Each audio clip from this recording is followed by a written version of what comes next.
17, Jacksonville Jaguars. You have them taking one of my favorite corners in the draft. If he could just get a little bit bigger, that's Nate Wiggins out of Clemson. Like, not a lot of guys move like this. No, I was a little stuck with them. I wasn't sure what to do. I kind of came back to my same thought here a little bit of like, one, it's easily their biggest positional need in my opinion. I'm almost positive it'll be corner. Yeah, you think it'll be corner? It's one of the teams I feel the best about. That's why I had the Eagles moving up in front of them. Right. That's why I did it, because I was like, wait, the Eagles, if they want to make a move for one of these corners, and I would think they like Quinyon Mitchell, they're going to go, ooh, the Jags are going to take Quinyon Mitchell. We need to go in front of them. So that's why I did it.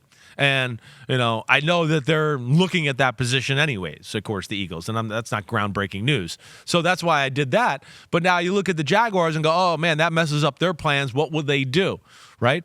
I still have Rome Odunze on the board. Would they go receiver? I certainly thought about that. I don't think they're doing O-line. I don't think so. They made some moves in free agency. They drafted a first-round tackle last year, right? Cam Robinson's coming back from injury. I don't think that's the move. Right, but I could be wrong. They have a lot of money tied into this group. That's what that's where I was like, are they going to really go into that again? Right, more assets there. From left tackle to right guard, they are all paid. All paid, and then the other ones, their first rounder from last year, Anton Harrison, right tackle. So I just I can't imagine that. And corner is clearly the spot to look at there. I would have D-tackle would have been on my radar, but they got Eric Armstead, right? I don't think they're going to go pass rusher here. They need a true cover corner, and Nate Wiggins after Quinyon Mitchell is, for my money, clearly the best man-to-man cover corner not named Mitchell. Yeah, and for the people that have the concerns about the size, I'll say this about Nate Wiggins. He doesn't turn 21 until the end of his first training camp. Yeah. He's one of the youngest players in the draft. Yeah. So if you're looking to buy in and believe he's going to get bigger and stronger, he's really young.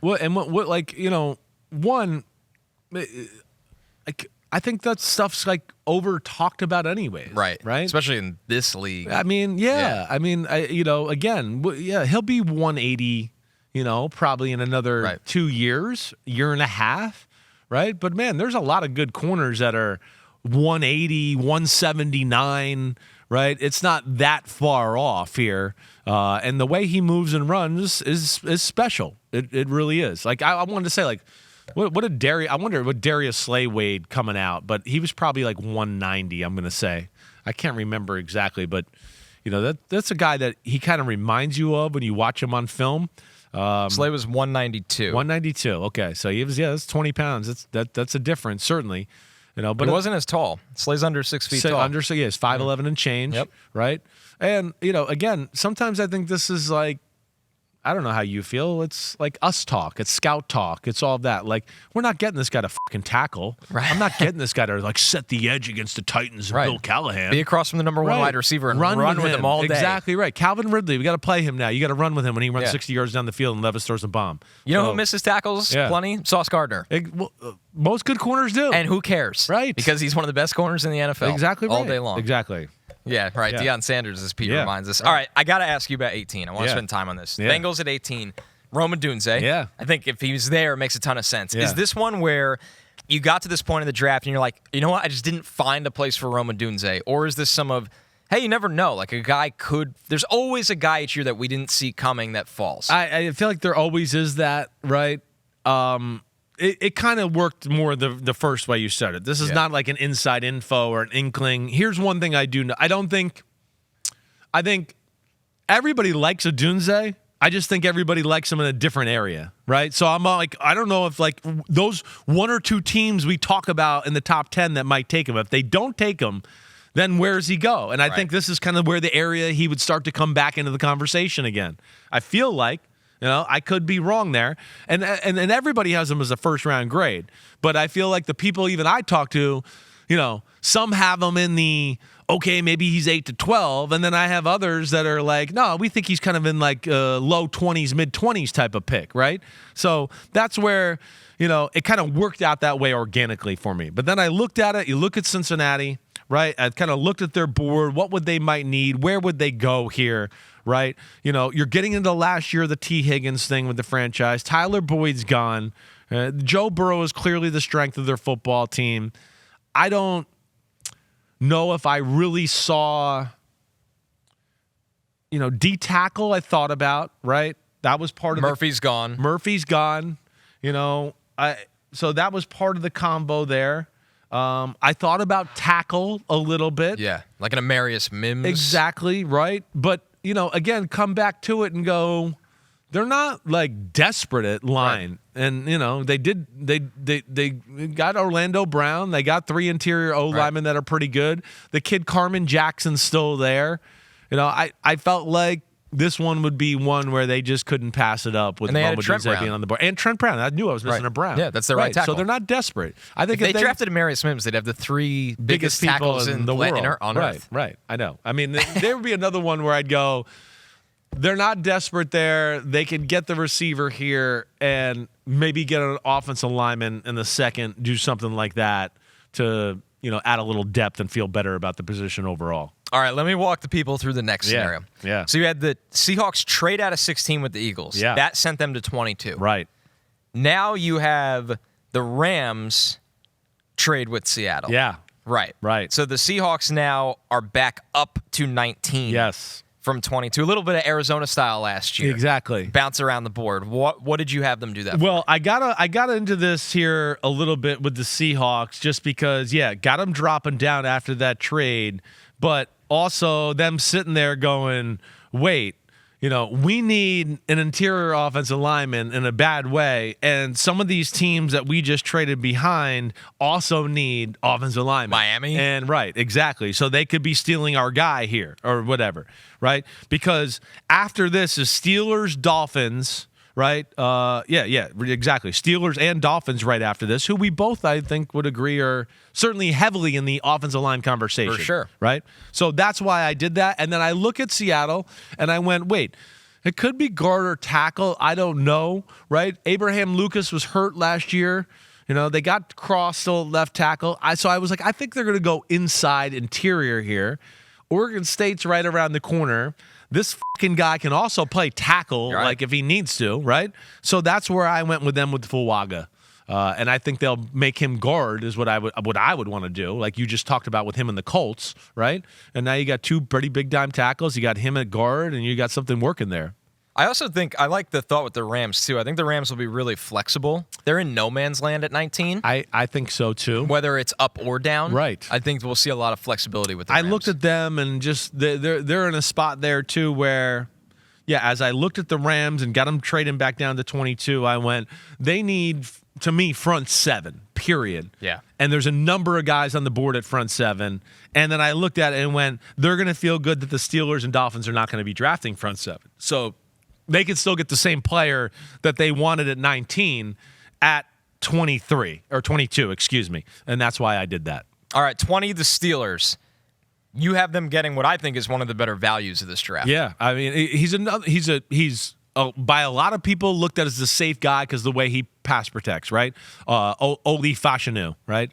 Fashanu. Yeah, you had it the first time. Fashanu. Fashanu. Fashanu. Yeah. It is Fashanu. Yeah. Olu Fashanu. I think I started off the wrong way and then got to the right way and went back. But it's Olu. Yep.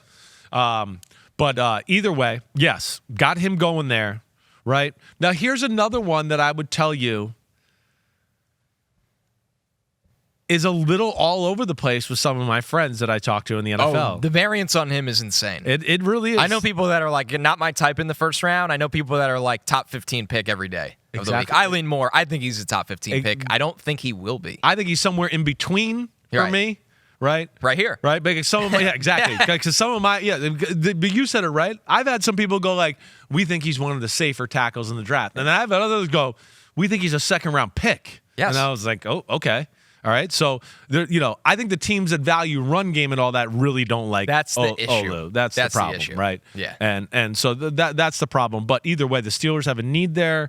I'm a little bit of a sucker of like, hey, we're Pittsburgh. Hey, Penn State's right down the road. We got all the inside info on this guy. We've been watching him for a while. So I went with that and, had them address the offensive line issues. So probably Broderick Jones at right tackle? I think so. I think Olu's a true left tackle. I think so too. Agreed.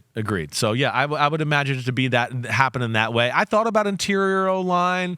All of those things went to my thought process, but I think there was a little more desperation here of getting the tackle for the future here more than anything, and that's where they go with Olu. 21, the Dolphins. This is just one of those picks that it just makes so much sense with Graham Barton, elite athlete, Another guy probably going to play guard, but in a pinch could probably survive at tackle. Yeah, which is where he played for Duke. Could even play center, I think. Could definitely play center. You know, I think that's where I like it. They need somebody that's just going to work no matter what. Yeah. And that's where like Graham Barton's safe that way.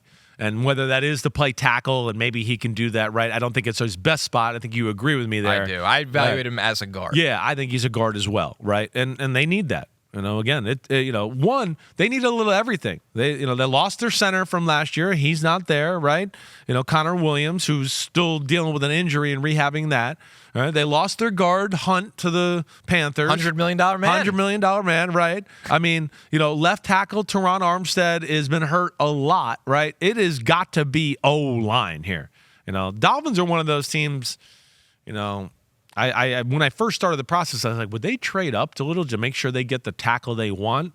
But I also was like, Dan, I don't know. They got enough things to worry about on their football team. Just stay there, want to fall down. Because they lost Christian Wilkins, too. Yeah. So at some point, they're going to need a little bit of D-line depth. Right. 22, the Rams. This is them moving back 3 spots because of the Seattle trade. You have them taking Darius Robinson from Missouri, who's played D-tackle and edge pass rusher. Yeah. Well, he's played all up and down the line of scrimmage. He kind of fits both as far as edge, D-tackle. I can look at him more as a D-tackle, but I certainly think he could play on the edge in certain defenses and formations and personnel sets or whatever else there.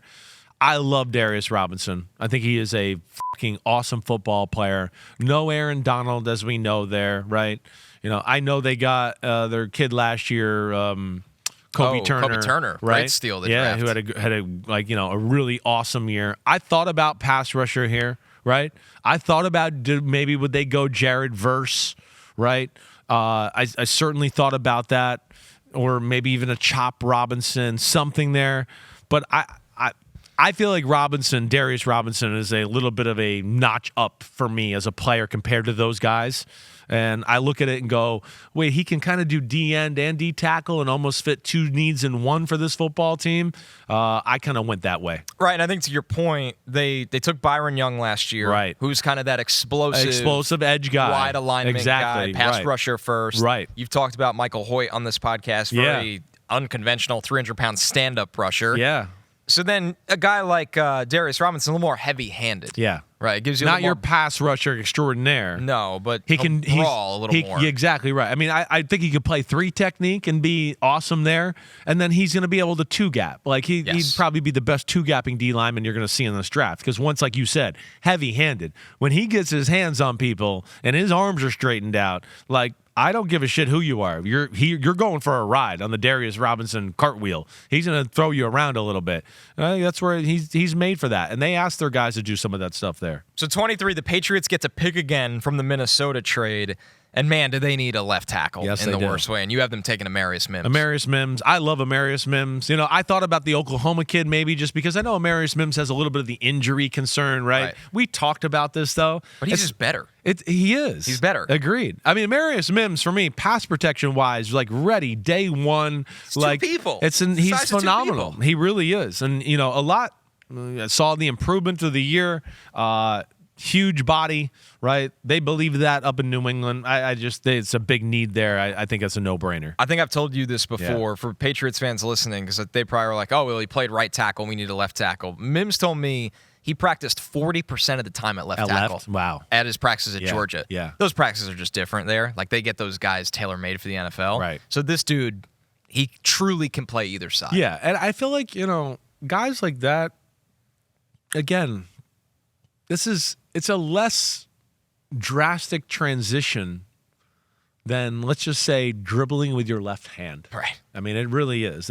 We sometimes, I think, make a little bit too big of a deal about it, right? Where it's like, no, the really good ones, these guys we're talking about right here, it's not that big of adjustment to shuffle right or, oh, no, I got to go to the other side and shuffle left. Yeah. It's not as big as I think sometimes everybody makes it out to be. 24, the Cowboys, you keep the tackle run going. This is where Tyler Guyton goes, the 1-year starter right tackle from Oklahoma. Yeah, I mean, again, O-line definitely need there in Dallas. Yeah. And, I thought about pass rusher here too.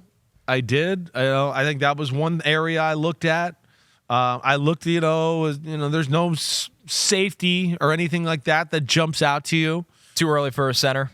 They have nothing at center, but it's early. I know. And nothing. Again, like the kid from West Virginia or Jackson Powers Johnson, right? I thought about them. I did. Ultimately, I think they're kind of like mid-second round guys, I think, right? Somewhere around 38, we start to see those two guys go. And I just went, tackle. Hey, you do that. Maybe you get a guy here. It's your starting left, starting right, whatever you want to do there. Either way, they got to figure out what they want to do with Tyler Smith. I guess they're going to move him to tackle, I'm expecting, right? The weak link of the team last year on the offensive line was Steele at right tackle. Yeah. He was an issue.